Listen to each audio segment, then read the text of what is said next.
This summer, New Jersey and New York will host 8 matches for the World Cup, including the tournament's final game at MetLife Stadium in East Rutherford, New Jersey, marking the event's return to the region after 32 years. The event is projected to attract more than 1 million visitors to both states, generate $3.3 billion for the local economy, and support more than 26,000 jobs, according to an economic impact summary published by the host committee.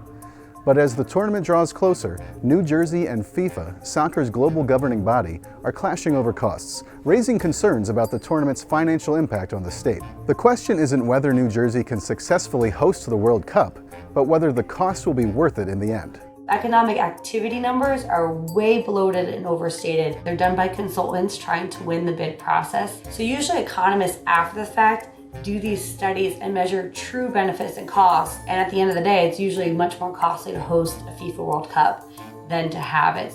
For now, here's what we know. Transportation is at the center of the debate. New Jersey Governor Mikie Sherrill said New Jersey Transit could spend at least $48 million to support the increased ridership and cover a massive transportation operation involving expanded rail services, shuttles, traffic management, public messaging efforts, and coordination of multiple transit agencies to move as many as 40,000 fans per match. They need to run trains on random Tuesdays and Thursday nights in that direction that they might otherwise not, because they didn't have demand there for that. They have to have more train conductors, a lot more security, because it's an international event. In addition, they're fixing potholes on the road, they're putting up barriers and construction for traffic. All of those cost money, and of course there's overtime for police and all of that, and that goes into part of the cost for New Jersey Transit. Although $48 million is a relatively small sum compared with New Jersey Transit's $3.16 billion operating budget for 2026, Governor Mikie Sherrill has argued that it is not a burden New Jersey taxpayers should be asked to shoulder. Our administration inherited an agreement where FIFA is providing $0 for transportation to the World Cup. Zero. At the same time, FIFA is making $11 billion off of this World Cup and charging fans up to $10,000 for a single ticket for the final. A spokesperson for the New Jersey Governor's office said Governor Sherrill is working to ensure that the cost of transporting fans does not fall on taxpayers and commuters, while also investing in initiatives that bring the economic and cultural benefits of the World Cup to communities across the state. FIFA did not respond to CNBC's request for comment. Governor Sherrill inherited this contract that Governor Murphy signed back in 2018, along with other cities in the US for the World Cup. And in the 2018 contract, it actually said transportation should be $0. The reason FIFA had that in there is because they looked at more of the European model, which is very well connected by subways and trains, and all of the soccer stadiums are kind of right above them.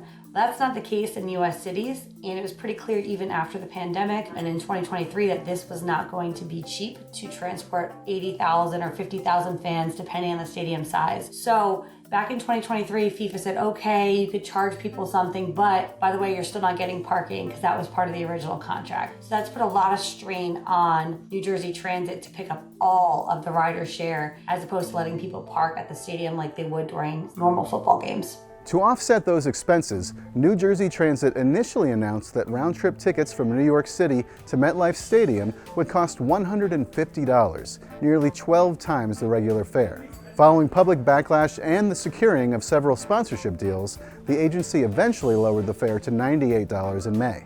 But transportation costs are only part of the financial picture. New Jersey has provided the World Cup Host Committee with $35 million to support local infrastructure and community initiatives, as well as approximately $120 million for other related costs, including construction and security. Several host cities, including those in New Jersey, also hosted matches during the 1994 World Cup. But one study found that those host cities underperformed economic forecasts by an average of $712 million during the tournament. And despite promises of major gains for local businesses, 80% of hotels across the U.S. said their bookings were tracking below initial forecasts ahead of the 2026 World Cup. A poll by Monmouth University in 2024 also found that 50% of New Jerseyans believe New York City will benefit more than the host state, while just 15% said New Jersey would see a greater economic boost than New York. New Jersey is absolutely taking the brunt of the cost over New York City. All of the games are played here. The stadiums are in New Jersey. The operational costs, the police, the transportation are all happening in New Jersey. Yet you might have fans staying in New York City for the night. This is all happening at a crucial moment for New Jersey, which has been grappling with fiscal pressures for years. The state is facing a $1.5 billion structural budgetary deficit driven largely by the loss of federal Medicaid funding and the drying up of pandemic aid in the coming years. But for now, the games must go on.